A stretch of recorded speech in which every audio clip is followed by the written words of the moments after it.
Pernahkah kita membayangkan bagaimana rasanya hidup di bawah kepemimpinan seorang penguasa yang berkata kepada rakyatnya, "Jika kalian melihat kakiku harus dibelenggu karena melanggar kitabullah, maka belenggulah." Itulah perkataan seorang khalifah besar dalam sejarah Islam, Utsman bin Affan.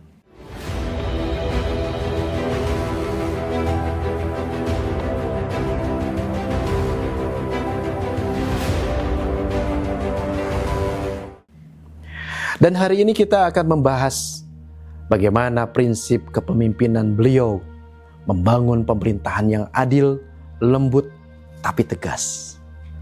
Sebuah model kekuasaan yang bahkan sampai hari ini masih relevan.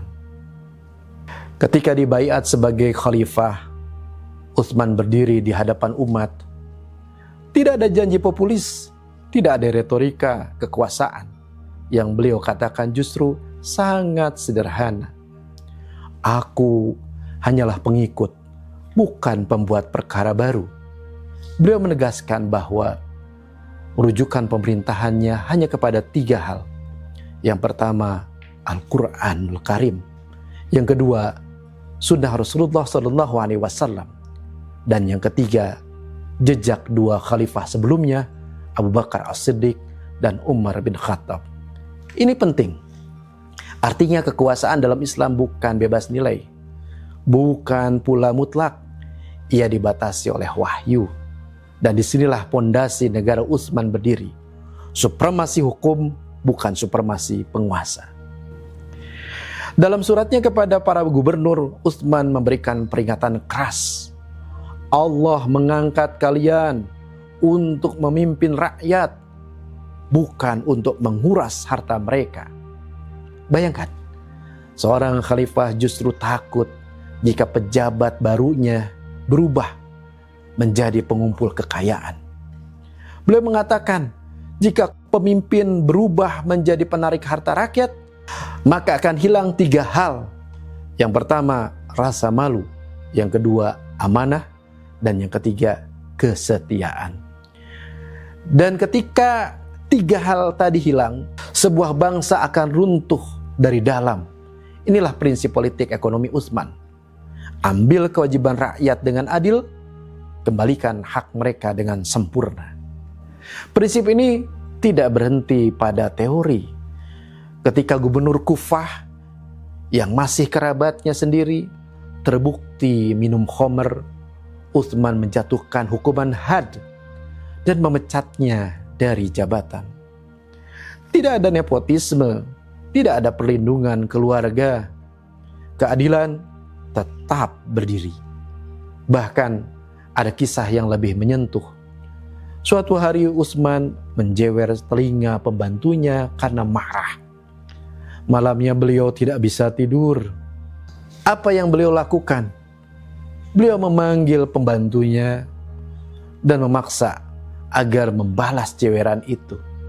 Karena menurutnya penguasa tidak boleh kebal dari hukum. Utsman juga menegaskan satu prinsip yang luar biasa. Rakyat berhak mengkoreksi pemimpin. Beliau berkata, "Jika kalian melihat kakiku harus diborgol berdasarkan kitabullah, maka borgollah." Ini bukan sekedar kata-kata, tetapi rakyat datang mengkritik kebijakannya. Beliau tidak membungkam mereka, beliau mendengarkannya, siap memperbaikinya, dan inilah ciri pemerintahan Islam sejati. Ketaatan kepada pemimpin dibatasi oleh ketaatan kepada Allah. Dalam kepemimpinannya, Utsman tidak pernah mengambil keputusan penting sendirian. Beliau membentuk majelis syura dari para sahabat senior. Setiap keputusan perang, kebijakan, hingga administrasi negara dibahas bersama mereka. Ini sesuai dengan perintah Allah, dan urusan mereka diputuskan dengan musyawarah di antara mereka. Artinya, khilafah bukan sistem otoriter. Ia adalah sistem kolektif yang berbasis konsultasi umat. Dalam surat kepada pejabat keuangan, Utsman menulis, "Jangan menzalimi anak yatim dan orang kafir yang terikat perjanjian, karena Allah menjadi musuh orang yang menzalimi mereka." Perhatikan, bahkan non-muslim yang hidup dalam perlindungan negara pun dijaga haknya. Ini menunjukkan keadilan dalam Islam bersifat universal, tidak terbatas pada agama dan suku. Utsman juga aktif melakukan pengawasan moral masyarakat. Beliau melarang perjudian, melarang khomer, mengusir perilaku kriminal dari Madinah. Bahkan beliau menegur orang yang memakai pakaian mewah yang dilarang oleh Nabi SAW. Karena bagi beliau, tugas pemimpin bukan hanya menjaga keamanan, tapi juga menjaga akhlak masyarakat.